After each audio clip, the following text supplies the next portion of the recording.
Satan! Amen. Thanks for taking a chance on this documentary. Hopefully it's not too raw for your taste, but then again, if you like commercial things, you probably don't listen to this music anyway. The thing that you will first notice is that there is no narrator. The reason for that is not the low budget. I mean, we couldn't even afford light bulbs. I'm not doing this for atmosphere. But anyway, the absence of a narrator is because I wanted the artists to tell the story of black metal, not an outsider. But you will notice somebody who's not in a band, who has a microphone and he's asking questions. That's Danny Shipman. He does a television show out in California called Reality Check. The reason why his questions are heard and the reason why he is seen is because that is one of the ways that I show you that the topic is being changed. You invented the term black metal, so do you consider the term to be bastardized these days?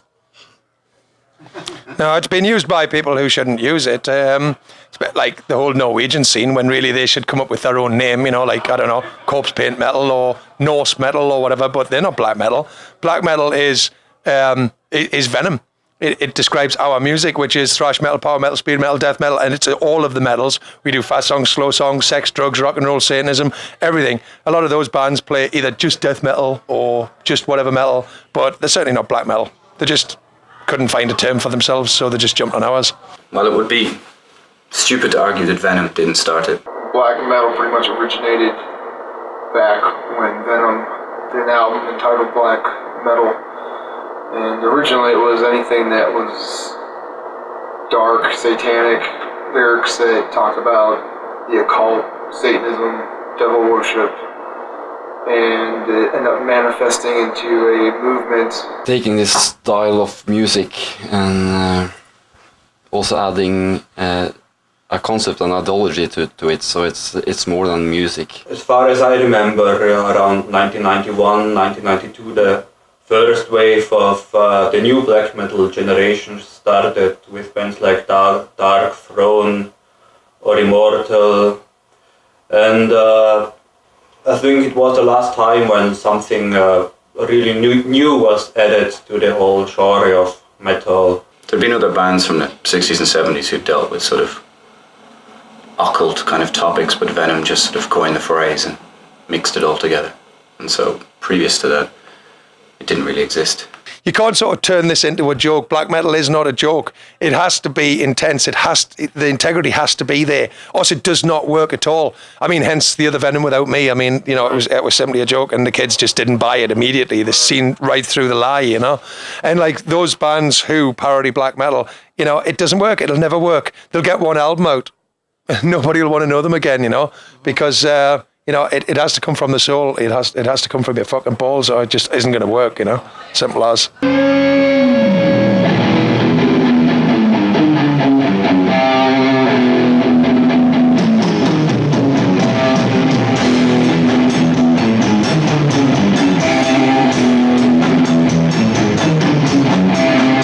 When I'm making dark tone riffs and shit, I don't think brutal. I think in a very special way. That's more like black metal, but nowadays it's more like riffs like Hellhammer, Celtic Frost, old battery shit. That's what we're here for. Black metal has to remain extreme art. Most people enjoy art like painting. They like paintings because they enjoy the scenery. It's like something nice to see. They read books because these books are entertaining. They will be, you know, nice to read for a couple of hours. They enjoy music that are nothing more than fashion, something they like or they will dance on. Well, black metal has to be a part of the other art. Black metal, everything is pretty high. Very high screamed vocals. The guitars were not tuned down. They were played at a very high tone scales. I think if the person can't play his guitar and the guitar sounds absolutely shit, it sounds like a wasp, you probably have a fucking black metal. It's definitely something that's an acquired taste. You know, you kind of have to know what you're looking for or listening for to really get the overall sense of it. I don't think there's any sonic definition of black metal other than it is metal. And music that will be something else than just fashion. Music that will change your soul into something else music that reach higher levels of comprehension. You know, there's bands that play it extremely slow with lots and lots of keyboards. There's bands that play it extremely fast with just ripping guitars. And then you get, you know, just even your mid-pace bands that use operatic style stuff in it with actual female singers. In general, black metal is about spreading the word of Satan. It's the music it's not as important as the message. I could point out for you what is typical Norwegian black metal riff. I could do that, but people don't really know what that typical sort of riffing is, because that was the guitarist from Thorns, Snorre, and Euronymous that started that whole sort of riffing. A lot of people would argue that, oh, you know, when they listen to Venom or they listen to Merciful Fate, they say, oh, it's not black metal because it doesn't sound like Dark Throne. Well, black metal pretty much started with Venom back in 81 or 82 with the album Welcome to Hell. They were the first act that actually called their music black metal, and that's why I have this point of view about black metal. I mean, Venom doesn't sound anything like modern black metal bands, but it's, you know, it's still black metal. It's the same lyrical concept, the satanic lyrics and stuff, and yeah, Venom sounded more like punk than black metal nowadays. So black metal can be any kind of metal. Black metal can just be this little part of madness into a general feeling of normality. It has to be something you live. Also, the whole lyrics have to deal about mystical stuff.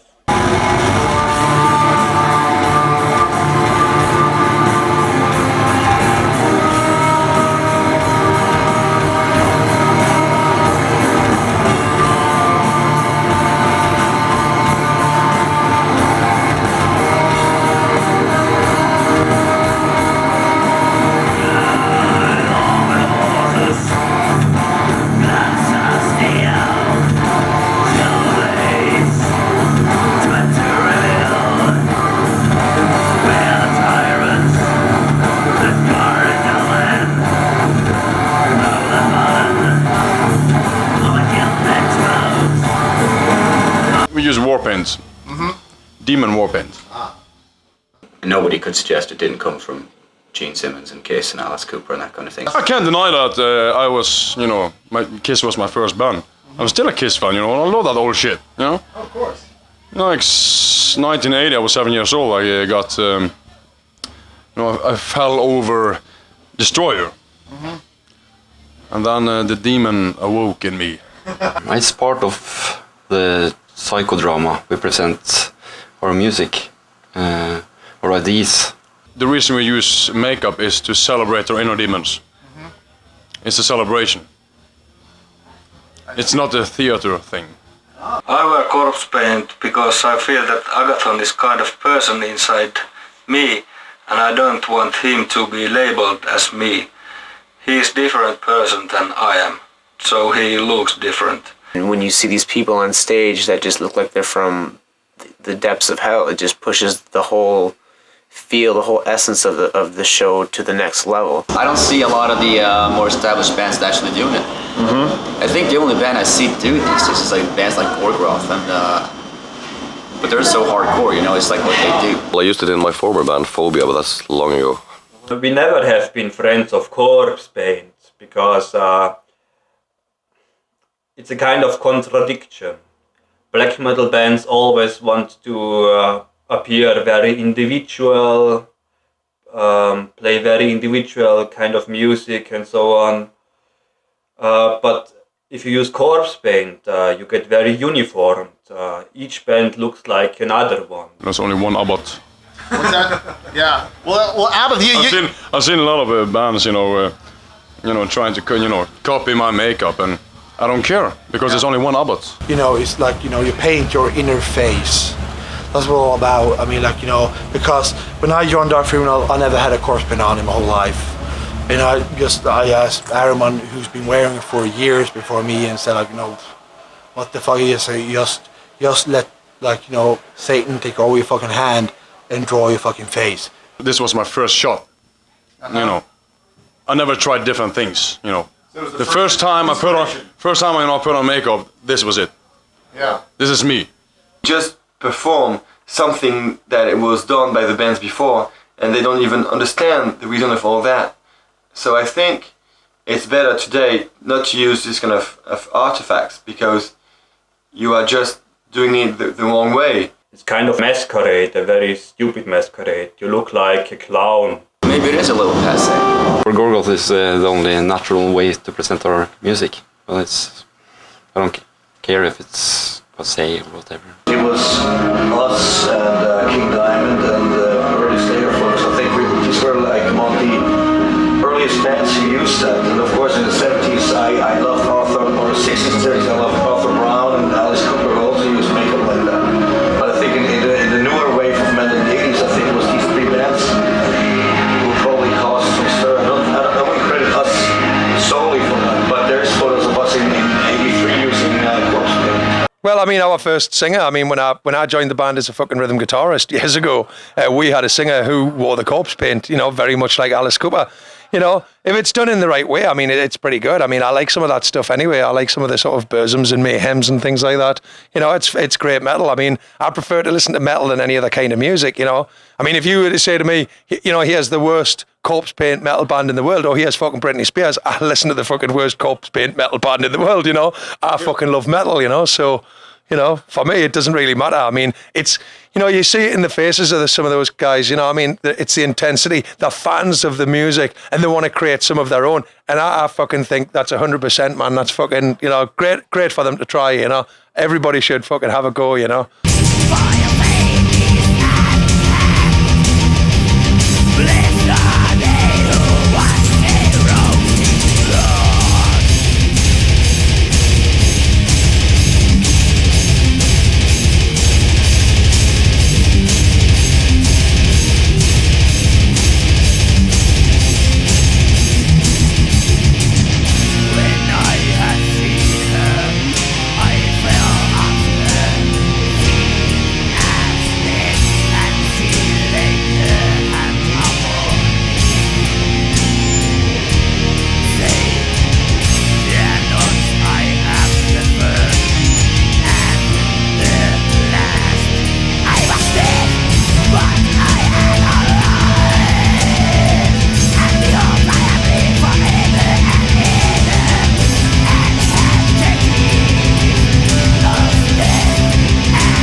So are keyboards cool or not? Well, in the right way, yeah. I mean, if they're used for effect and everything, depends, you know. We used keyboards on the What Was Satan album to add some bass tones behind the atmosphere and things. So, yeah, they can be cool. I don't know. We don't use keyboards in our music. Yes, they are if they're used in the right way. We always used keyboards because you have a special opportunity to create very, very deep atmosphere.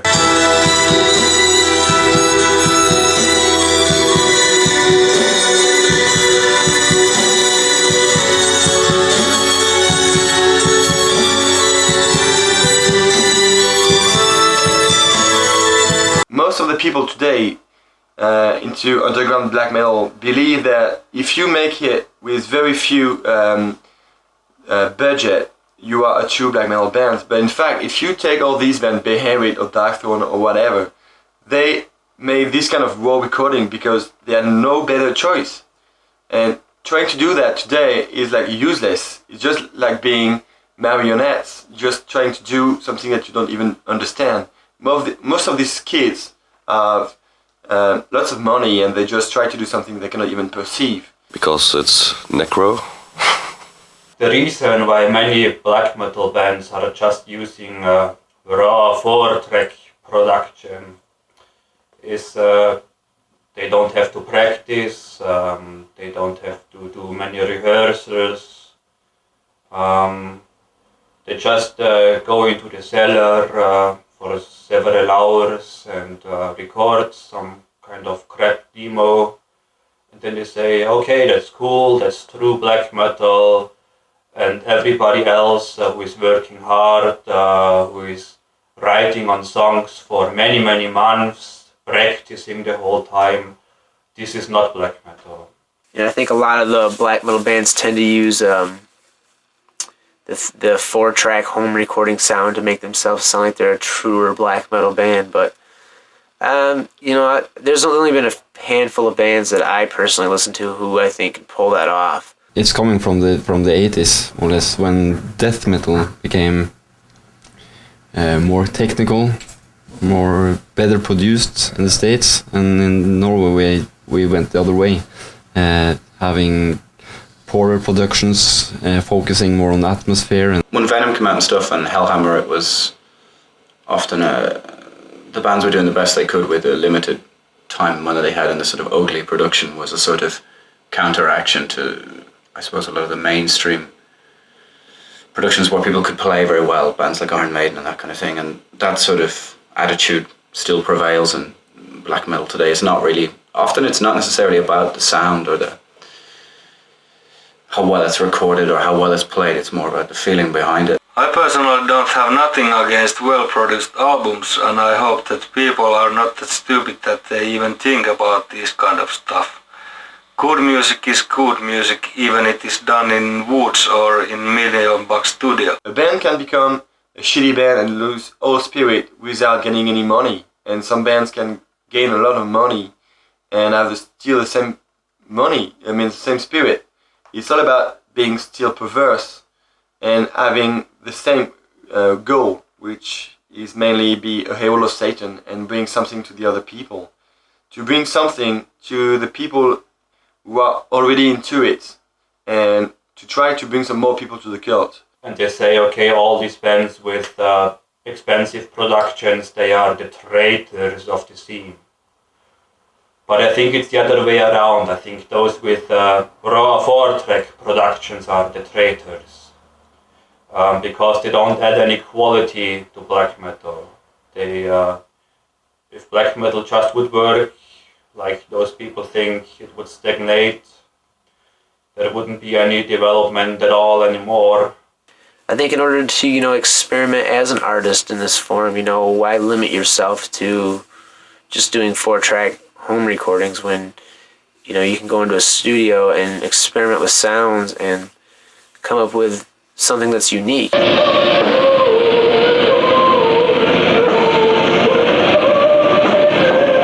So the first Venom album was actually a demo. So do you think that the success of that album confused metal fans and make them think that a raw production is true black metal? Well, it wasn't just the raw production of the band. It was the raw production of the studio. It was a very bat-head old fucking studio as well. That gear was fucking well through. I mean, the desk and the actual desk and the tape machine was used to record Ziggy Stardust Spiders from Mars album. Really? That's how old it was. Yeah, that's a fact. Absolutely. The gear was fucking ancient. It was a demo studio anyway. It was owned by a band called Lindisfarne, and they used to go in there to record the demos, and then they'd go down to London and record their album properly. When I joined the studio, there was no metal in the building at all. And it was sort of me going around the clubs and seeing all the metal bands that were starting out at the time that actually convinced the record company to start releasing some metal albums. Tigers Pantang, Raven Fist, White Spirit, and bands like that at the time, which was part of the new wave of British heavy metal. Right. And then we sort of muscled in and got some Venom demos done and, bribed them into releasing the fuckers, and it worked out quite well.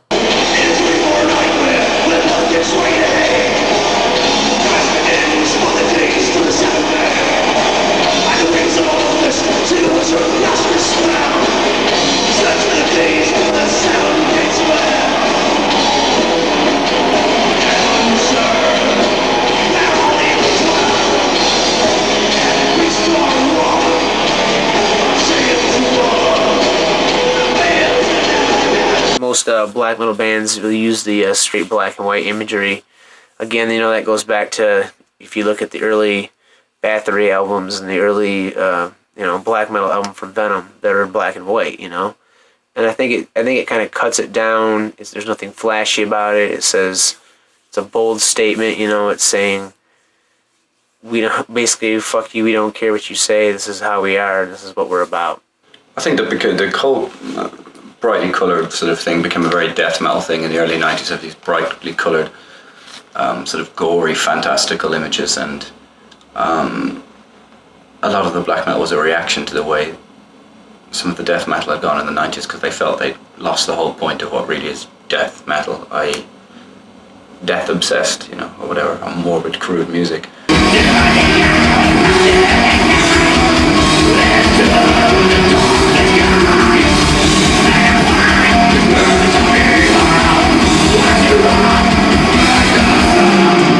We sing in Norwegian and also English.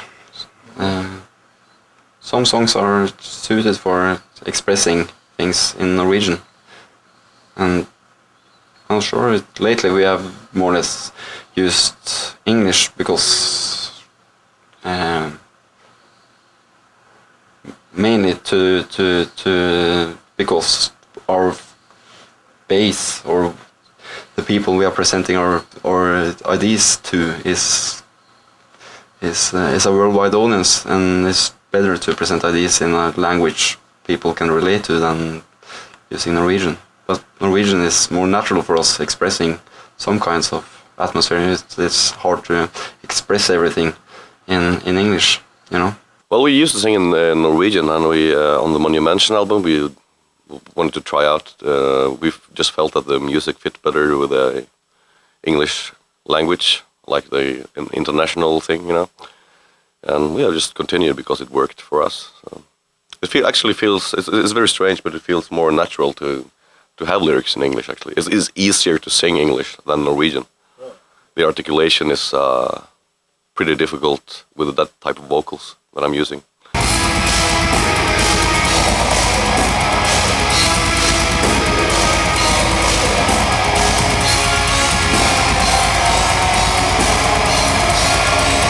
Seems to be this kind of like the elitism. Oh yeah, we have rituals where we actually sacrifice black metal albums from America. Even in US, there are not that many good bands as you could have if we think about the population that you have there. We have seen such great bands rising from countries like Australia, Asia, Europe, America. Who cares really? All these are just low-life matters. I don't think it should necessarily be frowned upon, because there's a lot of really good American black metal bands. I don't think they do. They don't do that in Norway. Everyone is listening to any kind of extreme metal, death metal, black metal, whatever. To be honest, some of the really classic bands came out of here. I mean, Morbid Angel, for God's sake. D-Side. I mean, you can't take that away.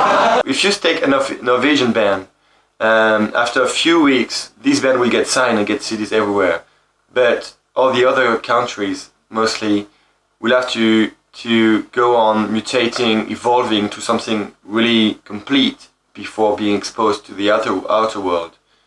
And I think this is one of the main differences between all these countries. The second wave black metal was a very European thing, and you had the Greek sound and the Finnish sound and the Norwegian sound, and it was German bands and Swiss bands and that kind of thing. And it did seem to take a lot more time to catch on in America, because the people there seem to be much more interested in death metal and that kind of thing. If you create a light, the shadows will always be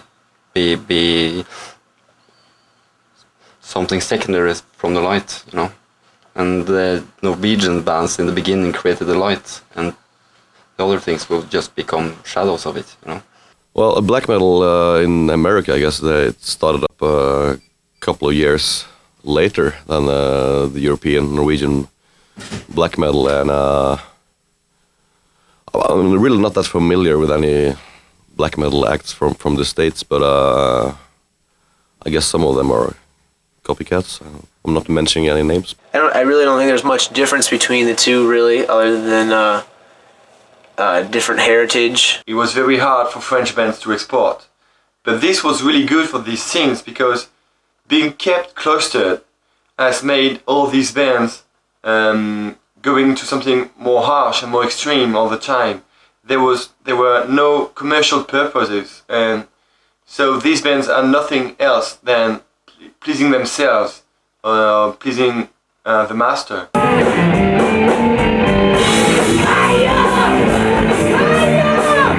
Fire!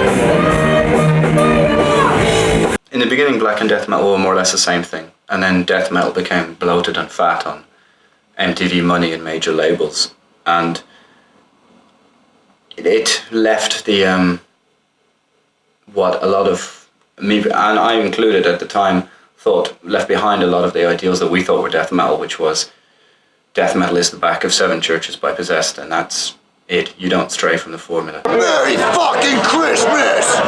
Kill your fucking grandma, bitch!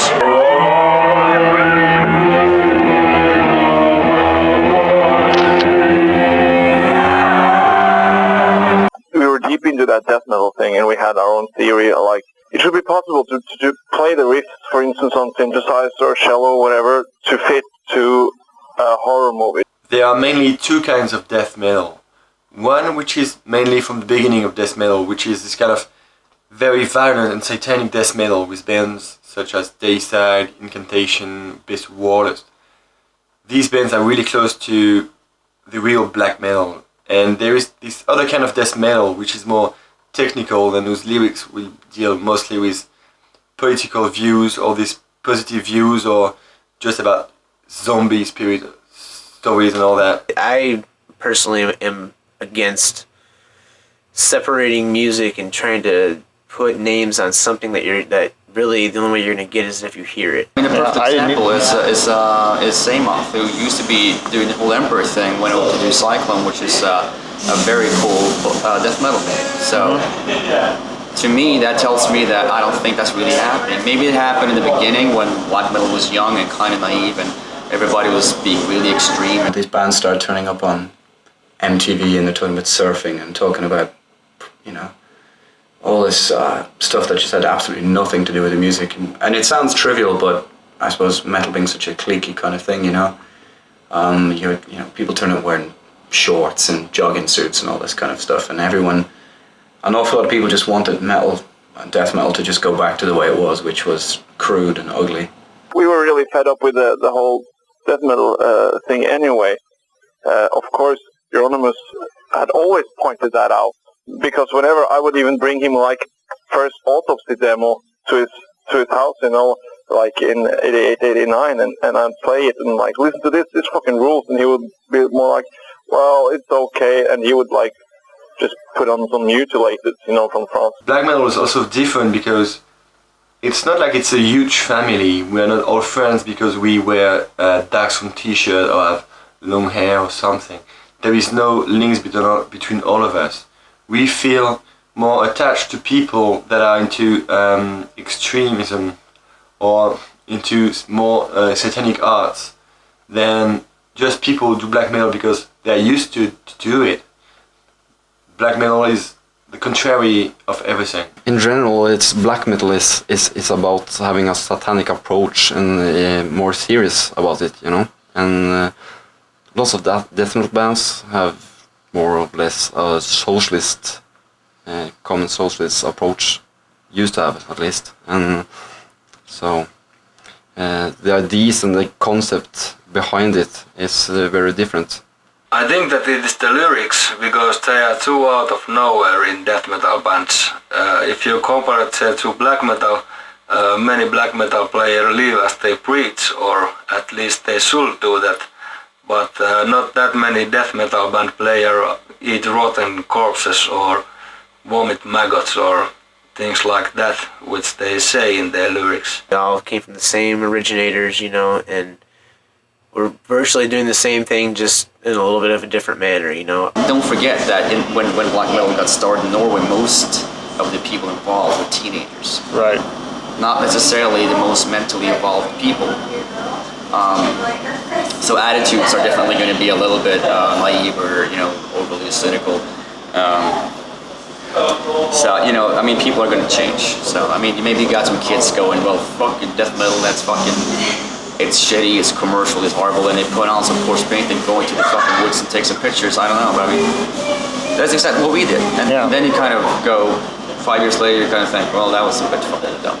Yeah. Over time, they began to, of course, come back to the fact that Morbid Angel and stuff were just simply great bands, but at the time, I guess they needed something to react against almost as well, you know, and, you know, a lot of it, the whole MTV thing, and the bands were selling, 300,000-400,000 copies of albums, and I think it was just about time that people started to take the underground back again, to the old ways, the tape trading and the 7 inches and the underground fanzines, and they just got sick of the way things were being portrayed and about bands who, it seemed to them, didn't mean what they were singing about. Extreme death metal is very close to the real extreme black metal. It's dealing about violence, but different ways to express this violence and this evil spirit, and kind of this, let's say, happy death metal will be very close to most of these black metal bands today, which just do that because that's what they used to do.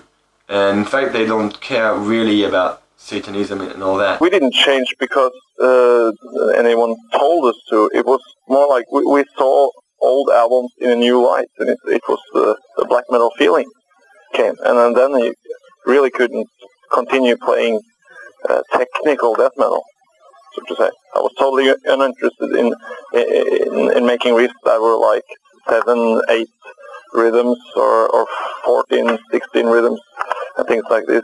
We just made a decision to become primitive, or to play what we basically were listening to, and we still play that style, totally primitive shit.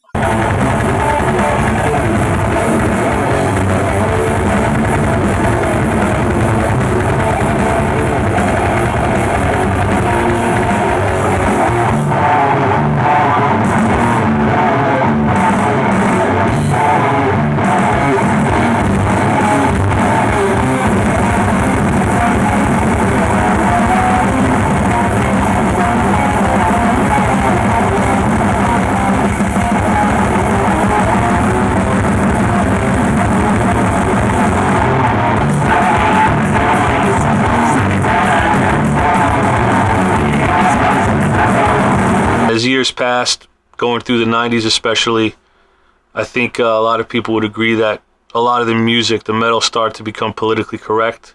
I think that every human being have the same rights, as I have. A music that was once violent and offensive, that dealt with darkness and brutal concepts, was becoming almost, I was calling it almost becoming like hippie music. You could offend one thing, but you couldn't say this about another thing. Once Satan had become obsolete or was not offensive to people anymore, that a lot of angry young men were going to have to find some other way of sticking their finger up to people. I've always felt black metal is a satanic music genre, not a political. So I think the mix between whatever political view you have, point of views you have, with black metal doesn't really fit. In black metal, you had most bands now following the formula of Antichrist, kill the Christians. Well, what about the Jews? On a religious level, Christianity is based in Judaism. And on a different level, which NSBM takes it to, Jews are a race. I think that they're responsible for most of the wrongs in the world. Racism and politics are so far away from our vision of black metal. Politics is nothing but the science of man to control other men, and to be interested in all that just means that you are someone locked to this natural and social society. We are really different from that. The only time I ever was convicted for anything, it was for a demonstration against apartheid. But that was a phase of socialism. Then I went through a phase of being really angry with other races, and now I'm back to normal. Totally unengaged in political issues. Every time we play, you always see the fucking hands going up. Sometimes I saw it yesterday, but some fucking white power people over there. And usually I say get your fucking hand down. Black metal shouldn't be about peace and love, and be careful who you offend. We respect this kind of racism, or any kind of racism in the world, because they breed war, they breed hate, they breed killing, they breed rapes and all that. So we can understand these, but they are too low life hates to be performed by any of ours. You know, the one who probably like made this whole rumors that black metal is all like a bunch of Nazis is I won't mention any band names, but Burzum. He's in prison right now, and he keeps changing. Kind of like first he was satanic, then he was pagan, and now he's a leader of an NS party. I mean, come on, what the fuck?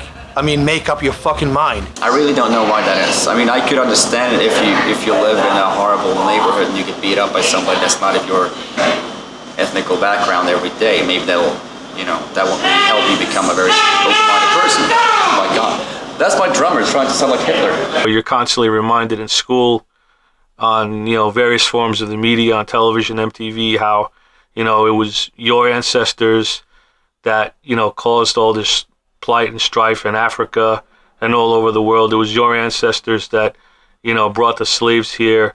It was your ancestors that committed the Holocaust. So I think that kids started to see this, react to it, and bringing out racialism in black metal as a way to glorify the past of ours that was being trampled. I would say I am very proud of my heritage. I'm not one of these whining whites who have to feel sorry for their ancestors owning slaves or this and that and the other thing.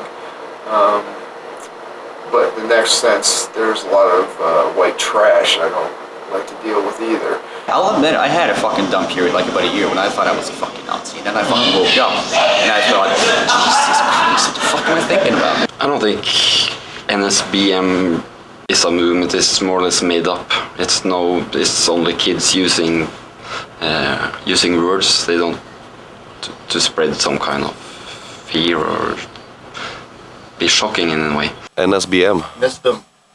I don't know what it is. These bands just play music which sounds like black metal, but it is something else. Why I feel like that is because to me black metal represents freedom of will and not totalitariety under someone other's laws.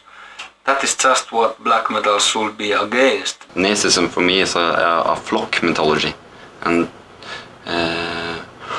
ideology, and black metal or at least Gorgoth is both individual and creating your own morale out of chaos and be your own god, more or less. So, influenced by Burzum, I think an awful lot of people followed his path, going from what he was into this more sort of cultural outlook, Odinism became the common identity that racialists in the music scene and just in the social political scene around the world flocked to and bonded with. Basically, the essential reason is because during World War II, the Germans used various symbols from Nordic paganism, whether it was the Futhark runes, different Viking symbols. They used them on the uniforms, on their tanks, on their planes. So it was identified with National Socialism, and through the years it became a way of, identifying with that past and letting others know who were like you that you were down with the same kind of mentality without having to say it.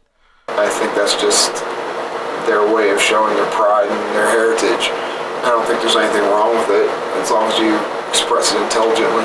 To some people it meant something great, or to some people there was some ideological stance behind it, and to a lot of other people it was just jumping on the next bandwagon, and it really just meant that, Your spirit is much more important than the country where you were born. I think people should just play what they feel. If they feel that way about race, that's fine.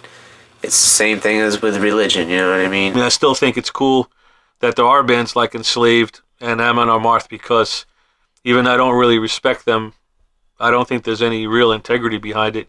It does at least expose the youth to Aryan paganism, and hopefully from there, they can use that as a spring to bigger and better things.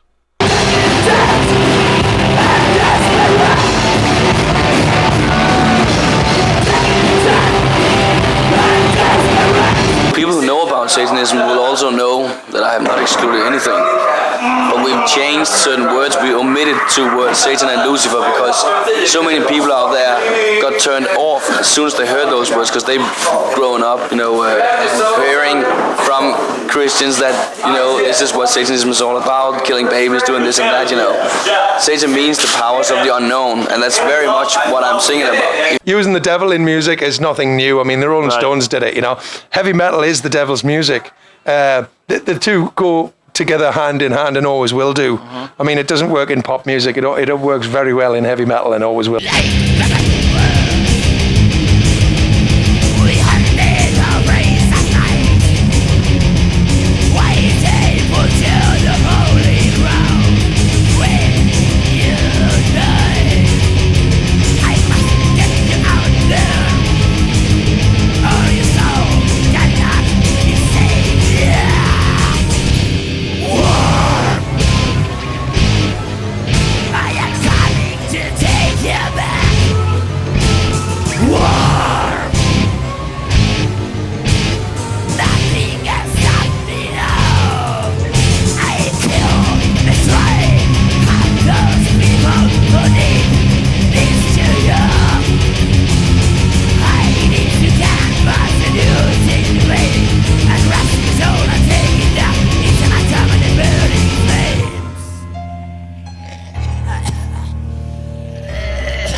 Anton LaVey was probably the first one who opened society's eyes to what we would call Satanism. I myself practiced the school of LaVeyan philosophy, which is Satan being represented as an archetype, a symbol that a person can resonate to, and almost being like a kindred spirit. Satan is all that matter. Even if we use this word, because most of us are born in European or North American countries, and these are the symbols that were indulged to us. Satan is much more than all that. Satan has all names, and whatever the country, the society and time, he will have different aspects and names. So all this is just something from today's world. But still we are attached to this world because Satan represents in today's mentality the main spirit of eternal evil. He will always be the enemy of everything. This is what are all linked to us, all of us. We are all attracted by what is forbidden, what is the contrary. Even if some of us will make that one step beyond the line, and if all the others will just be frustrated.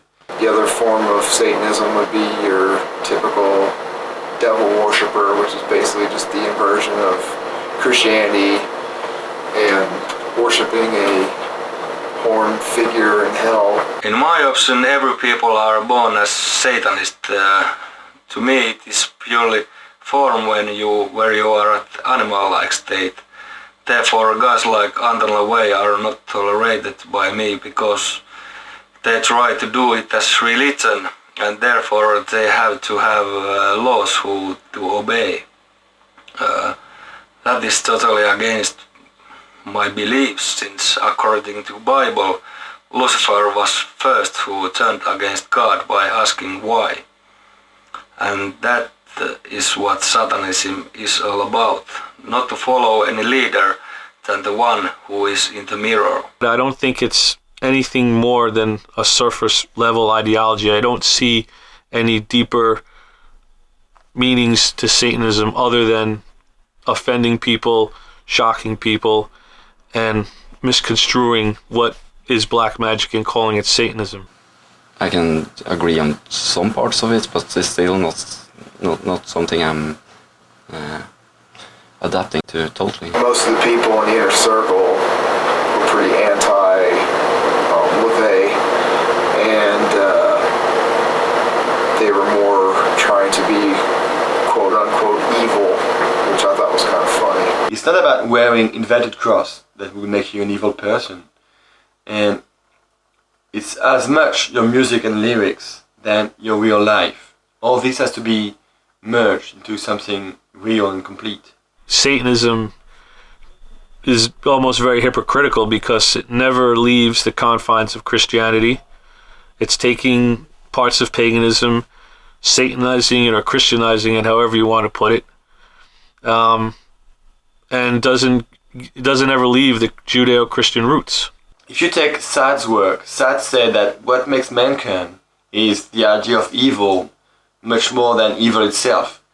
The goal is not so important. If you take the ancient times with pilgrims made all these journeys, and the fact was that the geographical goal was not so important.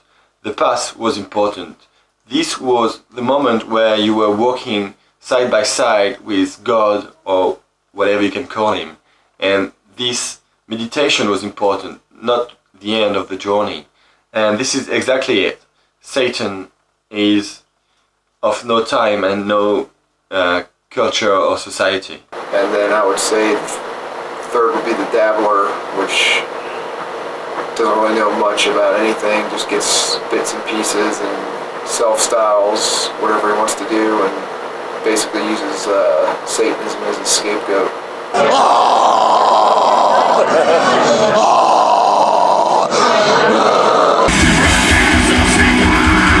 So it came from this metal tradition that sort of never really was into something sort of more real, and I think a lot of Europeans were mixing their sort of Satanism with their cultural ideologies, you know. They were just seeing Satan as a, how can you say, a sort of a focus for their energies or something. They didn't actually believe that the devil existed or anything like that. And, you know, if Satan was Loki and Pan and Hecate all rolled up into one, you just chose him as your adversary or something like that, you know. This is to be enjoyed. That's what it's all about. And it's not about sort of following rules. It's about breaking rules. And that's where this satanic element comes in. Yeah, it's about do your own thing, use your own mind, don't listen to other fucking people, and, you know, live your own fucking life, you know. You're born alone, you die alone, and what you fucking do in the middle, you want to make some fucking, you know, proper decisions about how you're going to live your life. And that's the big message behind what Venom do, is, you know, it's about being fucking honest to yourself, you know.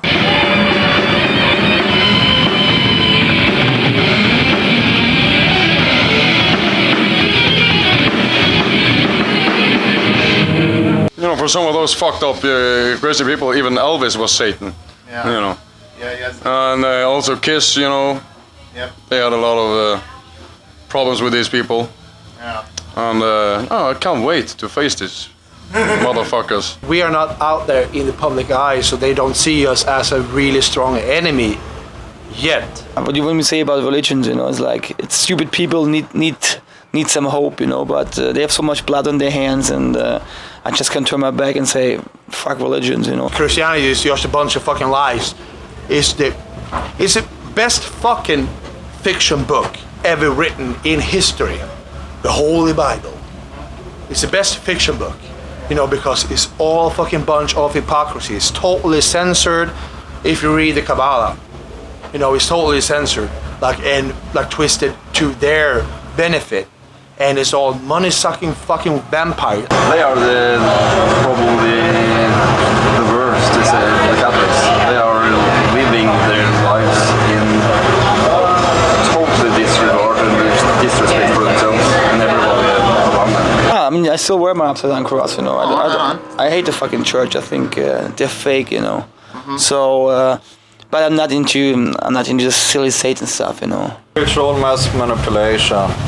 It's all about weakening the humankind, what they are preaching.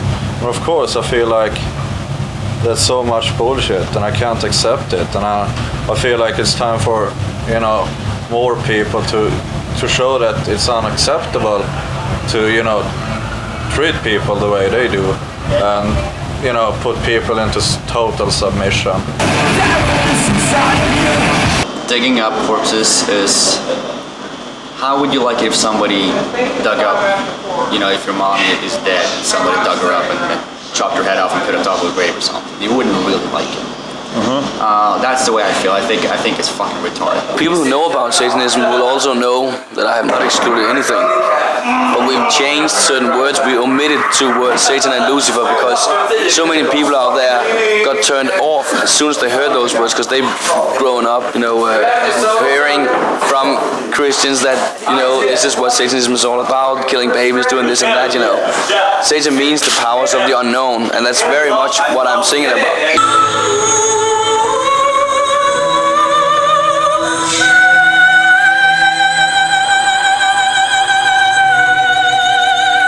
Blasphemy are useful things because it's just like atomic power. It's you take small symbols and you destroy them and you can unleash a greater power. And the more the symbol has been used and accepted by the mass, the more power you can get from it. Burning a church is a direct attack to man because you attack all that has been built around the idea of God, the story of Jesus or whatever. I feel that church burnings were great deeds. Even I think that they turned against themselves by strengthening communities' beliefs into God, because they had something to fear. The reason we never, you know, were involved in the church burning, because if you burn a church, the government built it up again. As far as burning churches, I mean, that's something that went on quite a lot in Norway actually back in the day, and what we came to realize is if you want to fight something, that's not the way to do it, because that's just going to solidify their faith. The church burning as a symbolic act, I can understand. I mean, as a kind of revenge, you know, in a bigger historical point of view, maybe the Christianity has been the most violent religions of them all.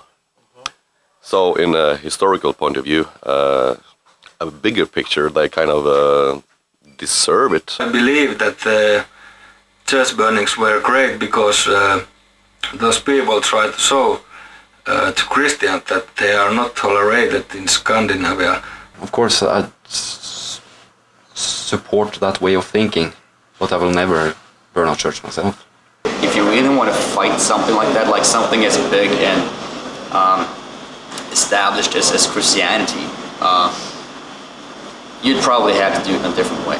You know, you'd probably have to somehow break down their morale, you know, question the faith, get that thing going. You know, burning a church, that's just gonna put fear in them, and they're just gonna hold their hands even tighter. You know, I never think about religion that way. I think religion is a very individual, personal thing, and nobody in here, all these people, you know, believe exactly the same way in whatever we believe in anyway. You know, we're individuals, and we, because of that, have different thoughts, different feelings, different needs, you know, and you gotta respect that in people, you know. I would never condemn somebody else for fucking their religion. If somebody wants to pray to a fucking god, go for it. It's got nothing to do with me. It's not what I would do, but I certainly wouldn't condemn them for it.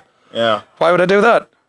We're talking belief here, and it's not a thing you can grasp and say, okay, look here, I have proof here, what I say is right.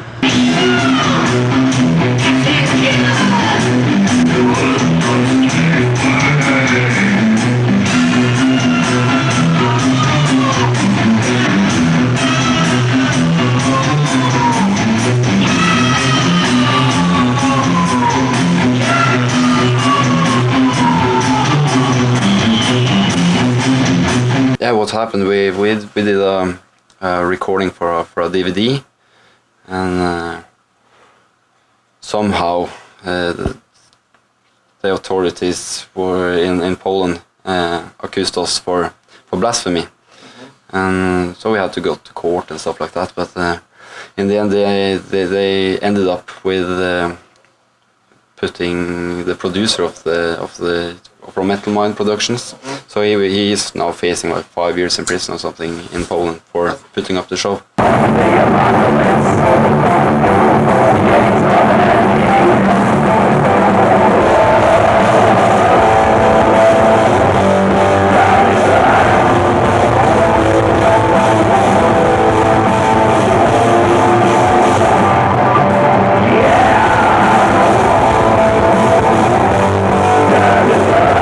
always had a joke element on the albums, just so, you know, we would always like want to retain that tongue in cheek. Yeah. You know? I mean, we have a fucking good laugh doing what we're doing as well. It's just that people don't get our jokes. Yeah. And they straight away, oh, you're not fucking serious. You're not a Satanist. Like, what is a Satanist? Not allowed to laugh? Yeah, of course not. You know, of course not. You know what I mean? What, you got to be miserable all the time? Yeah? What is that? You know, I just don't get it. You know, right? So, you're into Satan. Right, you got to keep a straight face and never, ever laugh. So you can sit a Satanist down in the middle of a dice clay gig and you will never break a smile, right? I don't fucking believe that for 1 second. Come on now, do it right!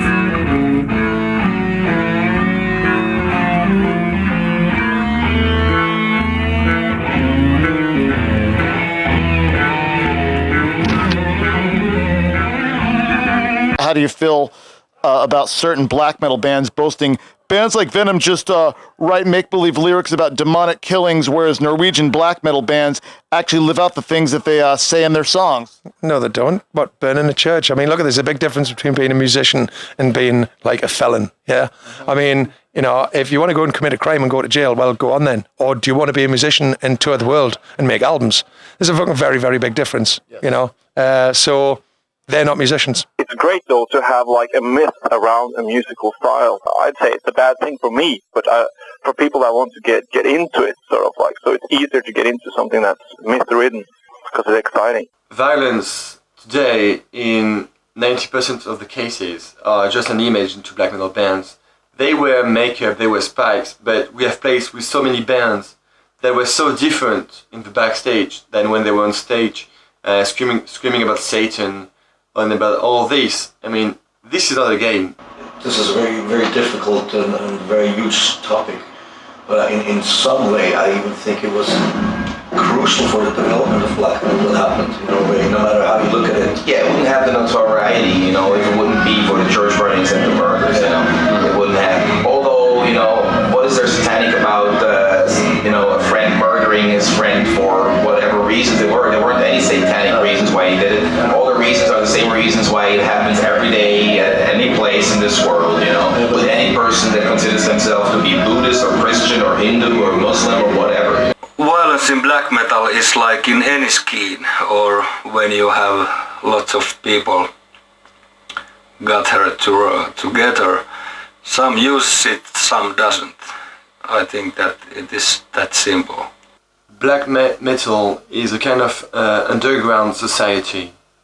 We have other rules, and all the people that still try to belong to the normal human rules are breaking something. They're just taking black metal image, black metal history a part of themselves, and this is really wrong because it has to go forward every time. Last year I was the only remaining member, being able to walk as a free man in the streets of Norway. You know, fighting looks cool in the movies, you got the sound effects, it's a cool fucking sound when you hit the fucking face. You know, in a bar fight, it's like hitting a piece of meat. Everybody looks like idiots when they fight. Nobody looks cool. A band like Arca Infestus in our home country, most of the French people hate us because when they see us after the show or in our real life, there is nothing different. They see us the way we are, the way we say we are. The moment Gall is in prison. Did the devil help him? No, he got caught. He went to jail. So how satanic's that? You know, was the devil looking after him? Ooh, no. Once again, you know, felon. The cop came and arrested him and said, "You will go to jail." And the judge said, "Go to jail." Where was the devil helping him? I mean, it's all bullshit. Yeah. So he's really satanic, is he? Because he stabbed some fag or whatever, you know, duh. He was attacked by this guy and he defended himself. So why is he in prison if he was the one that got attacked? Now he's the loser of a battle. He's all claimed to be the victim. Once again, people were kind of young, people were really influenced by what was going on. I mean, I think it turned into one of those, everybody wanted to outdo each other. I'm pretty happy I never got that far. I mean, I remember I had my ideas about something, but it never happened, thank fucking God. You know, there was this spate of murders and people burning down churches and that kind of thing, you know, committing violent acts against Christians and that kind of thing. It just seemed to be more of a trend than anything else. We are not linked by the way we are dressed, by the fact we have long hair or dressed in black and all that. All these are not linked. We are just, it's not a reminiscence of the heavy metal spirit. It's just like in the world, we are all different facets of humanity and we are not tied by anything. It's just about Satan and violence. We're living in our own world, you know, we don't want to, you know, end up in jail. As far as I'm concerned, we have reached a point in evolution where we do not have to take swings at each other. We can solve most things, conflicts, without actually behaving like cavemen. You know, we hurt people with our music. That's what we do.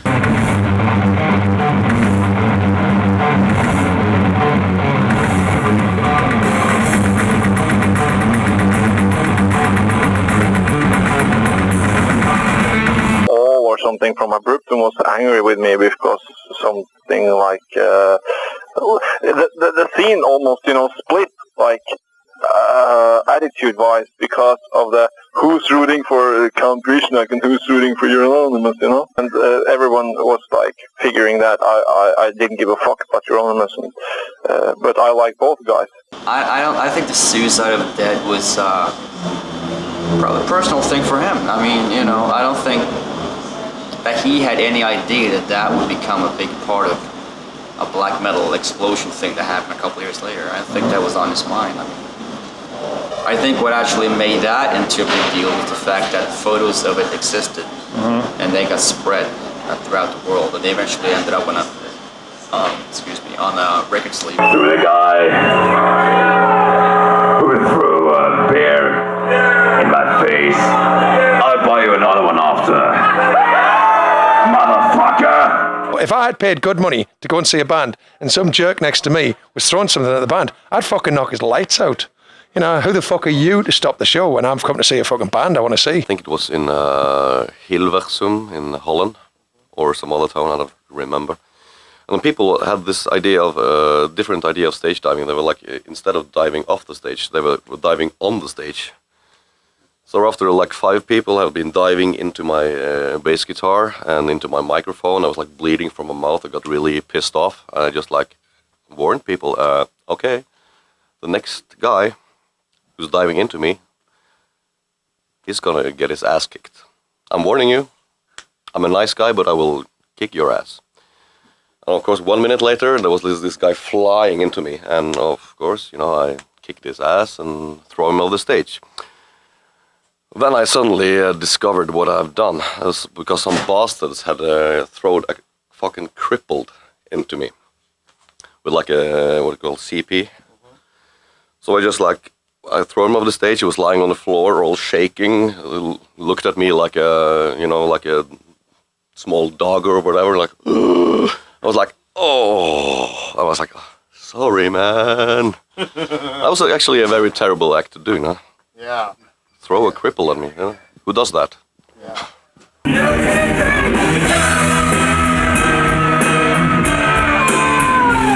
Kerrang's just a load of fucking rubbish. It's a joke. I mean, Kerrang, Karap, fucking Kaching, you like sellout mag. You know, basically Kerrang cut its hair. Kerrang has now got short hair. It's not a metal mag. Not when you've got Busted on the front cover and other fucking such lame shit. Of course, it helps in some ways spreading or giving the scene in Norway some kind of attention.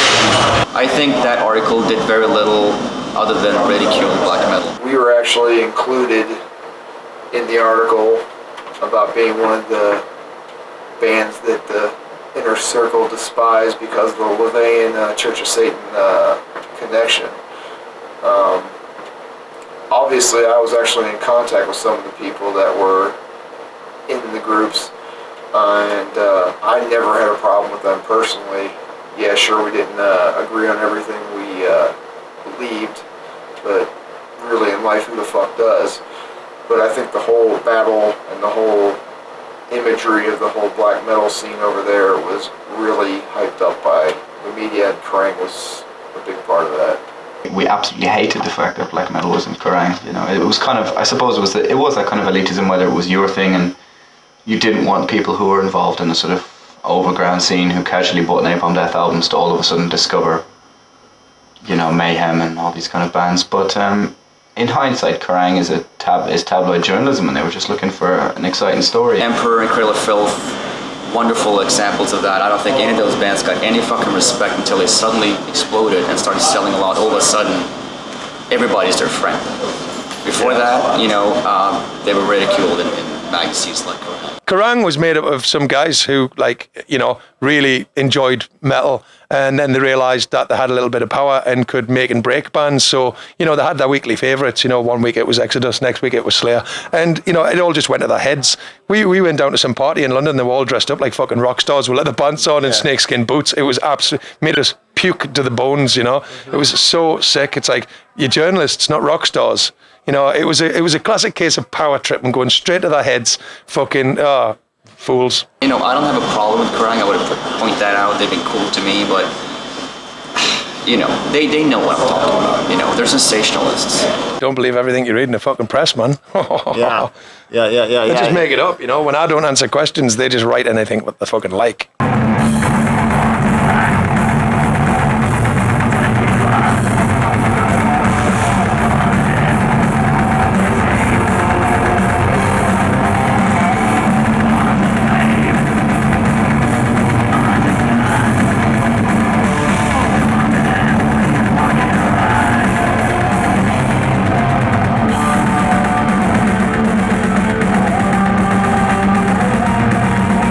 Anybody who knows anything about metal knows that there's a million hybrids for every genre. You've got pagan black metal, this, that, the other, you know, there's just millions of hybrids, you know.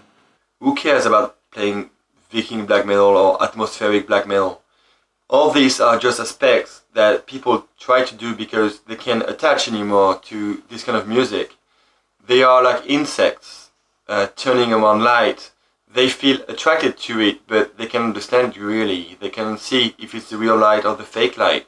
So they just keep closer to it and they will die from it. There's very few real black metal bands left, because it's based in the satanic agenda. And Slade is not about that. Now there is Dimmu Borgir, so they are playing an extreme form of metal music, but it's not black metal. The name of the style is not really important. The spirit is what matters. Black metal is black metal. You know, if somebody moves away from that, then they stop being black metal. But you can't make black metal bad. I mean, black metal is black metal.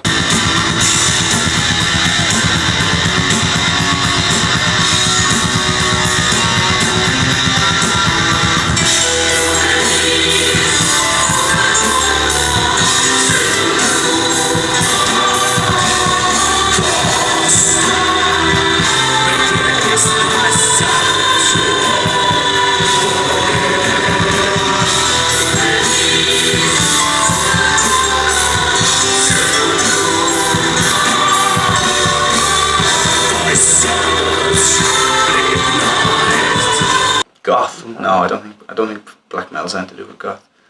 Well, as I told you, there's a lot of different black metal bands. There's a lot of different musical styles, so I guess some black metal is related to goth. I'd rather see the goths being influenced by metal. I think metal is a superior musical art form, and I view goth as a more feminine type of scene.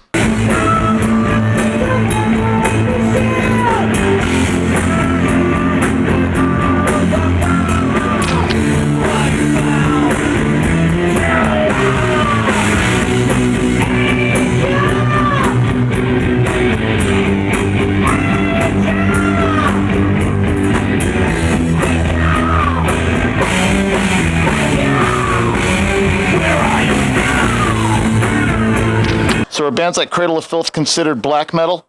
No, they're just called crap. I guess somebody hates them, and I guess they're not true enough for some people. For me, it's also a little bit ridiculous what bands like Cradle of Filth do when they get so commercial. A lot of people would level things against Cradle of Filth, but like I remember talking to Danny in about 1993, 94, and famous last words, he turned up wearing a brightly coloured Cradle of Filth t-shirt, and I said, oh, no one's ever going to buy those, because t-shirts, metal t-shirts, then were always red, and white on black. And he goes, oh mate, just you wait and see. And he says, you know what, I'm not going to be fucking poor.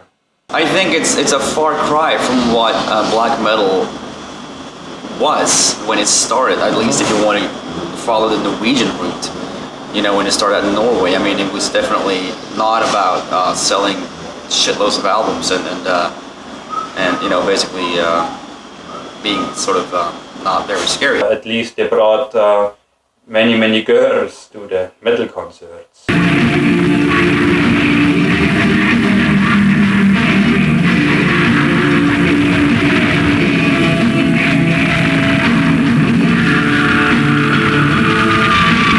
Musical treason? I don't like that word, but you know, it's this is obviously Bill Zebub, right? Bands should be allowed to change, you know, if they want to progress, you know, that's fine by me. We change ourselves, so, you know. I wouldn't call it treason, but a band I respect a shitload, Celtic Frost, or I don't know if you say Celtic yourself. As long as people remember the name, I think it doesn't matter how they pronounce it. They released this album called Coldly. That he failed is obvious. The album has absolutely no quality. It's an abomination. The songwriting, no matter how you look at it, even if you put a different band's name on that album, the songwriting is just pitiful. I only have contempt for that album. I don't know what Tom Warrior was thinking. He must have been out of his mind. I'm utterly disappointed in myself for being able, in quotation marks, to create such low-class work, because usually I have a much higher quality. He seems to be a really a cool guy, very intelligent man. I mean, with a lot of integrity. So you know, it's weird looking back and seeing that album in their discography. I think nobody loves this album more than I do, because I'm the one on there. If I can say it's a shit album, then they can go on to the next album. I'm on there, my picture's on there, my awful picture's on there, my awful music's on there, my awful vocals, my awful songwriting is on there, my awful lyric writing is on there. I hate this album. And they released some of the most genius stuff, like Into the Pandemonium, you know, and then the Morbid Tales and stuff like that. And they just come out with a really cool new album too. I gotta somehow see it live before it's too late.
What did you think of Venom without Kronos when they wasn't? It wasn't. Yeah. It wasn't Venom. It was ridiculous. I mean, they even went out as the name of Sons of Satan at first, with some fucking lame singer who was trying to be me, who was just fucking stupid anyway, you know, it's just pathetic. Yeah. Kronos is Venom to me. To me, if Venom doesn't have Kronos, it ain't Venom. I mean, you just have this persona. It's better that it's you with these guys than it was. Mantis and Abaddon with somebody else. It just didn't work. Yeah, well, it wouldn't work, no, because A, they would be doing it for the money, which we don't. We do this for the integrity. And B, I mean, it's not in their souls to do this. You know, this isn't their idea. I mean, you know, this has always been my idea. I mean, you know, that guy who they got in for the singing, I mean, he now stars in some play called Chitty Chitty Bang Bang in the West End. So, I mean, what the fuck's all that about, yeah? Fucking homosexual fucking ass, you know? So, I mean, that's absolute crap. I mean, he could never be any fucker in Venom when you would actually take a job like that. That just shows you how much of a fucking wimp he is. Back in the 80s, there was bands like Venom and Celtic Frost and Slayer and Destruction, and the common denominator with all those bands were they were heavy, they were underground, but they all had their own style, they all had their own niche, and they didn't sound like a carbon copy of each other. If we can get bands back into that frame of thinking, this music will stay alive for years to come. The future of black metal, as it seems, is that it will be overflooded with so many bands that have nothing to do with black metal. Now that it has come of age, I really am able to relate to that music, and I had huge problems with the first wave of black metal and with the beginning of the second wave. But now the music's really become mature and much more experimental.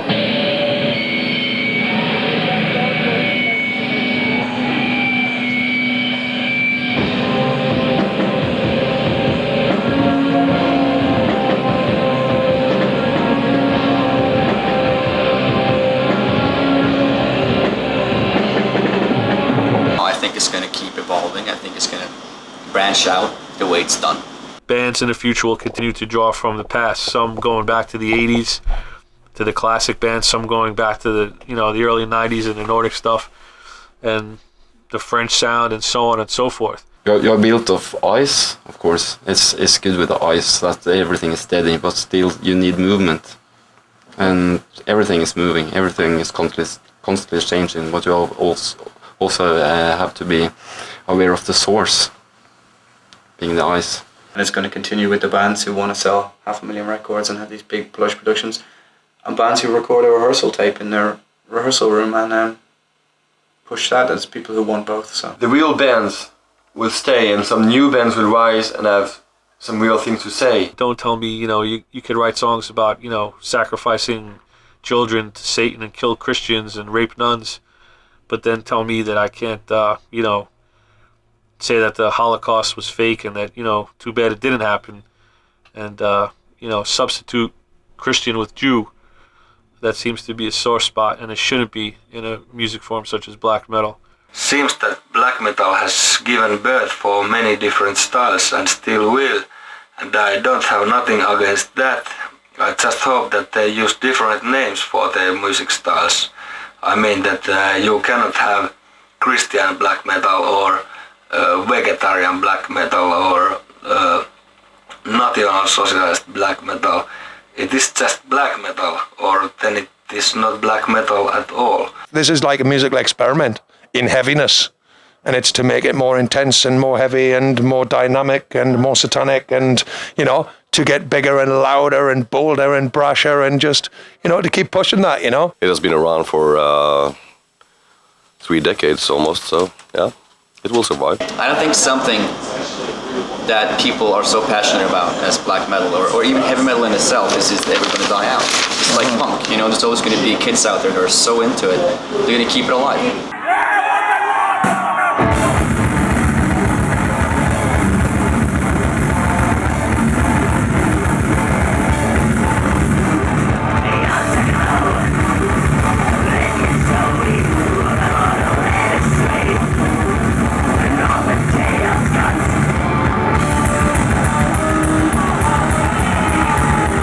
Venom's an evolution. Yes. Venom, it always will evolve. I mean, I would really like to have this lineup now for 10 or even 20 years because, this is the heaviest I've heard Venom. This is the most fun I'm having.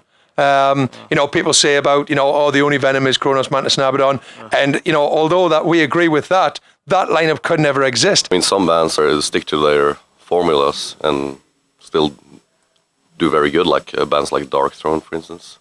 I never did music or whatever to oppose or to be a rebel, but I tend to naturally go against the grain. We didn't consider Killing Frost black metal, but the scene considered us black metal for a long time. It doesn't matter if you want to put us in the black metal section, doesn't matter. We actually did form Celtic Frost because we wanted not to be regarded as satanic, because we thought that because we're either Christian or satanic. Because we thought that this, the way that the Satanist approach worked back then, after Venom, Welcome to Black Metal, was a one-way road, and that's why you don't find anything satanic in the term Celtic Frost. I mean, what is there satanic in Celtic or Frost?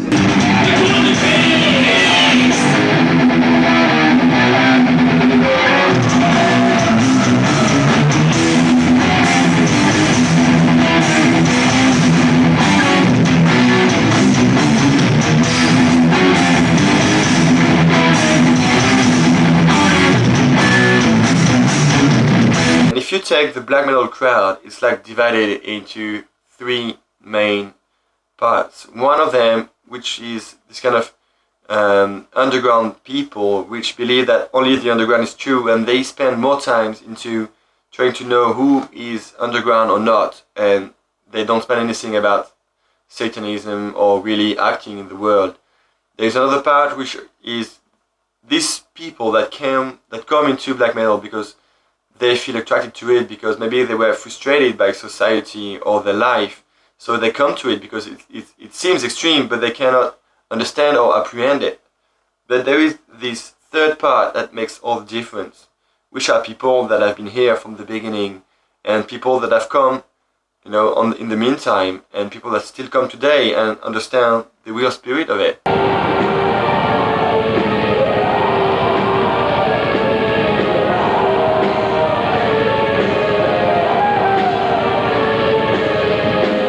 As you can get it, it's the early 70s. I'm very inspired by, but the guy that is dead now, but who used to sing for Uriah Heep, David Byron, that's my all-time favorite vocalist, all-time favorite, unbelievable guy. One of the greatest singers of all time.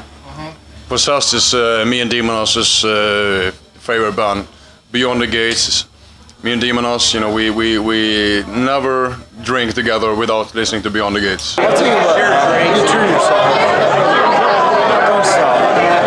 We just didn't sell out, when the record companies wanted us to do more commercial stuff so they would make more money. We just stuck a middle finger up, We don't sell out for anybody. We have our integrity.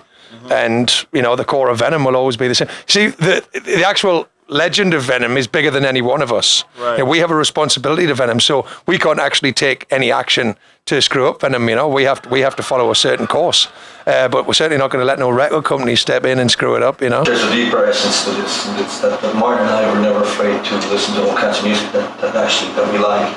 I mean, this is the very essence of Celtic Frost. Hence albums like Into Pandemonium, or even things that you can find on the first album, tales like Dance Macabre and the violins and the female vocals. We listen to whatever, new wave, pop, rock, metal, whatever we like, classical, jazz, and we try to mix this with our music. And we didn't give a shit about any peer pressure. We wanted to be honest, and it's music, and as long as it moves me, it's fucking legitimate if I listen to it. If somebody doesn't like it, they can come up to me and tell me that, and I'll answer it accordingly. I'll never forget when I heard Merciful Fate for the first time, and it was the first time I popped in a tape, and not just feeling anger and stuff like that, but you could almost see demons swirling around the room. The mystical quality to it was so incredible. It had so much depth beyond just the music. The aura, the mood, made me want to go out and read. What is King Diamond talking about when he says this or that.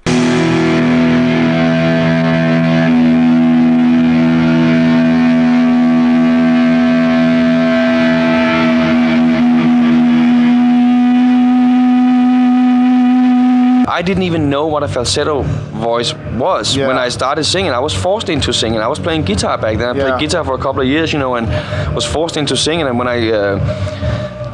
we started doing some shows, and I got a little more control and did better and better. And here and there, a high voice slipped through, Yeah. And it was a fan that came up to me one day after a show and said, "Man, you gotta work on that falsetto, man. God, that sounded cool, man."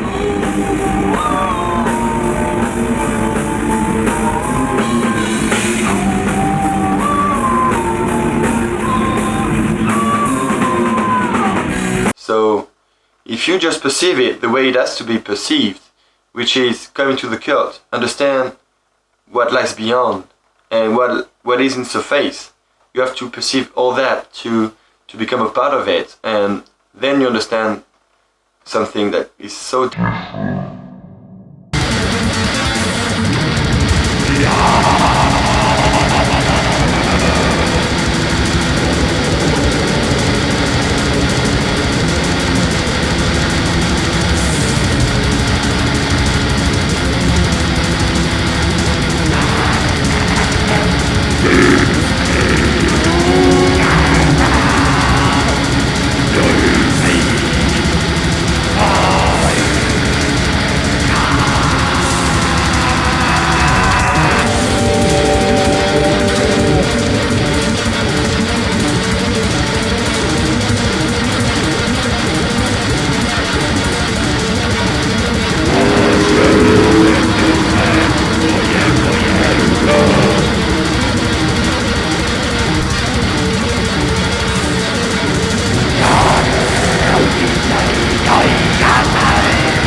Did you know that you have a backwards message on Melissa?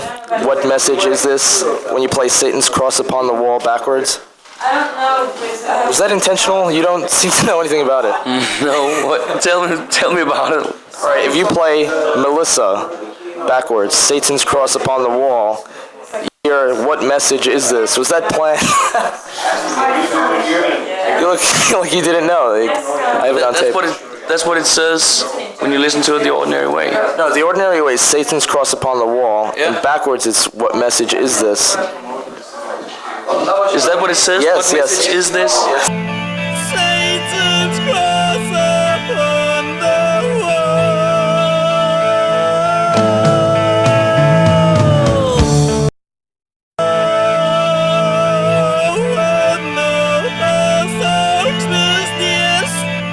Didn't plan that, huh? No, we always did it the right way, you know. It would be stupid for us to try and put something in there when you played it the other way around, because it's all there, you know.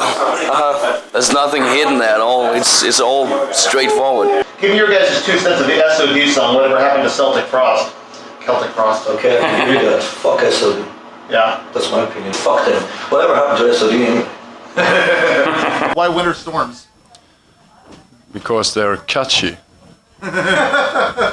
Catchy in what way? Catchy and blinding and dangerous and bitey and have you ever experienced a winter storm? Nope, I live here in California. No. We don't get snow in California. It's the ultimate experience. Probably a sandstorm too, you know, like a fucking... No, it's like the powerful elements of nature. You know, the most powerful elements in nature is fire and ice. Well, Ishan's dad is a police officer. We thought that was amusing. So what are some of the bands that committed musical treason? Metallica. You bought a Motley Crue Theater of Pain shirt. Yeah, you got that. You got that, we got it. We're okay. If I wore the Motley Crue Theater of Pain shirt to a Celtic Frost show, I would have gotten beat up. Not by me, though. I mean, one funny thing with it, though, I mean, you know, I can tell you one story. It was when I was an emperor, we used to rehearse right across the road from a small little church. And there was a, what do you call it, congregation? Is that the word? Yeah. And we just got out of rehearsal and we actually took a big chunk of wood and we actually, you know, closed them all inside the church. They couldn't get out. We thought that was kind of fun. But, you know, it doesn't mean anything. We were like 17-year-old and, you know, just doing fucking little pranks like that. You know, and then everything got crazy with killing people and shit like that later on.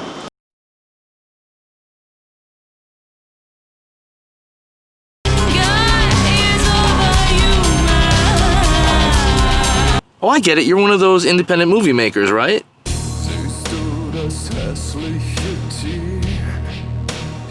no way the movie we make is gonna be as crappy as that thing we saw yesterday. You break my camera, I break your face. So tell me, am I pretty enough to be in your movie? Do you really think it's a good idea to have a metalhead in this movie? They're supposed to be scary. It's a horror movie.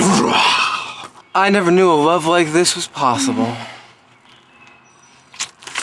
Oh, God. He put his tongue in my mouth.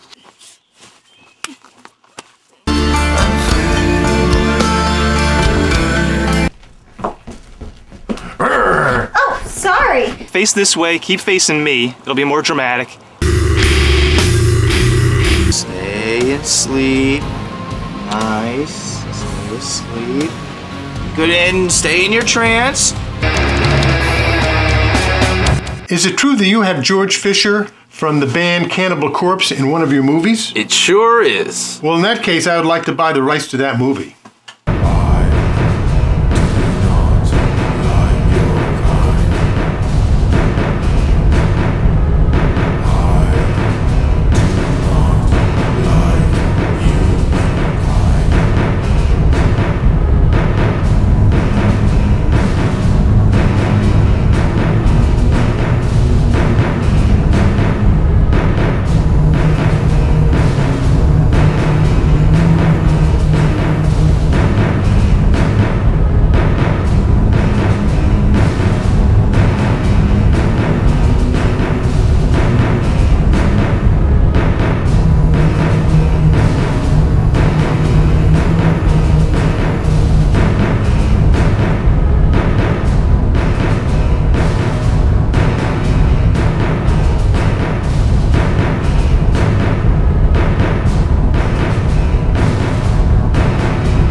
You're so pretty.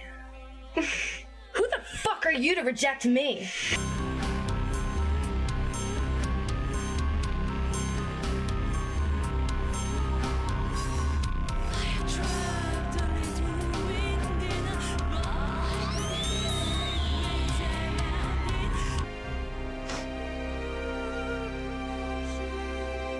Please don't get mad at me if I make a face.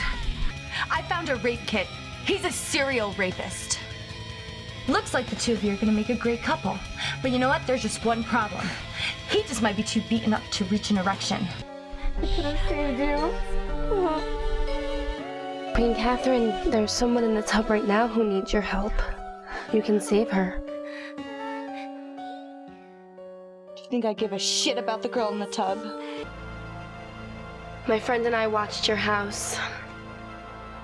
When you went to the bar, that was your last mistake. Do you know the reason why you're gonna be killed?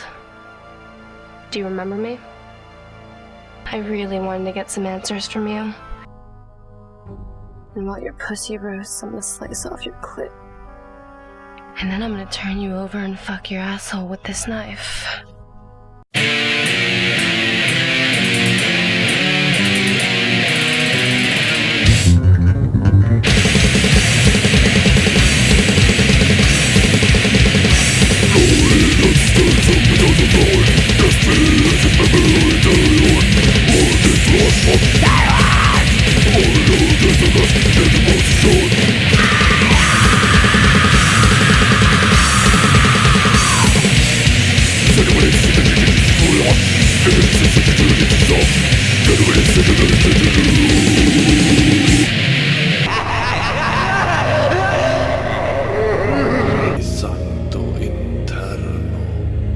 Rolling down the street, rolling down the street like a heat wave.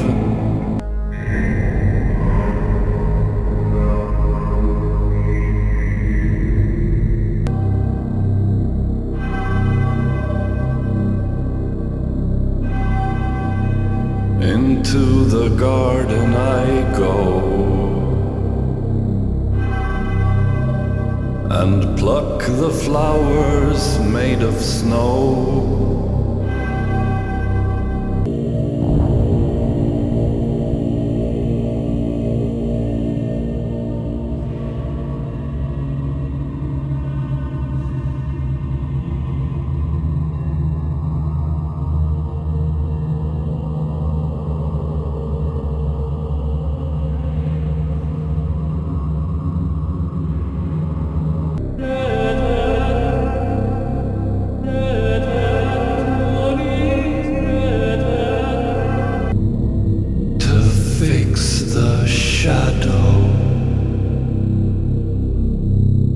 To fix the shadow.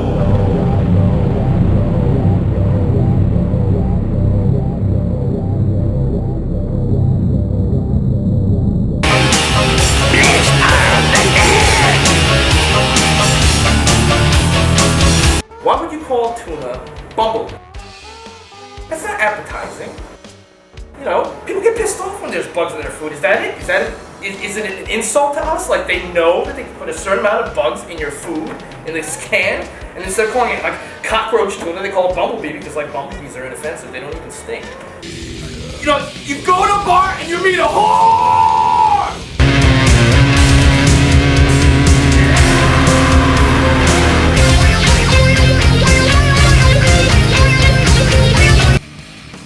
What the fuck you looking at? I don't know. I thought I just. Fuck you. If your mother and father had some more fucking beer or booze in this house, maybe you'll get some. Go over there and show Bill your tits. Sure.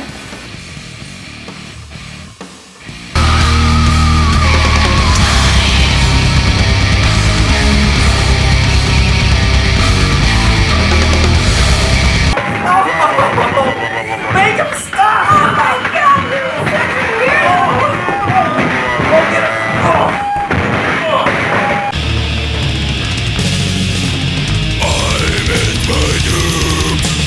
You're gonna wake up with a rubber in your ass, man. Hey, man, get up, dude. Wake up. Wake this guy up, bro. Hey, Daryl, man, don't even worry about that. He's not gonna wake up. We gotta resort to some drastic measures, man. We gotta use these.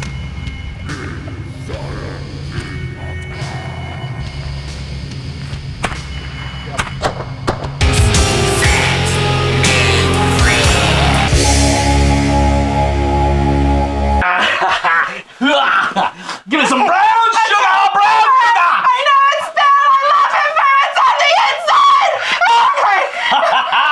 Yeah, come on! If I kiss him, he'll turn back into a human, I know it! Yeah,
If only my dreams could come true.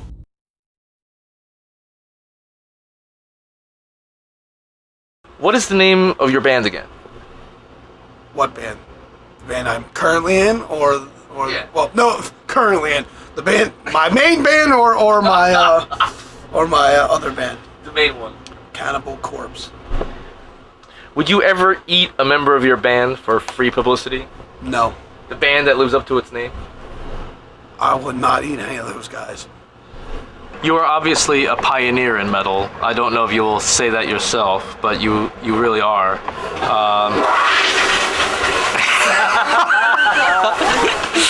That's not very gothic. Lass mich mal da durch. So, you, Moritz. One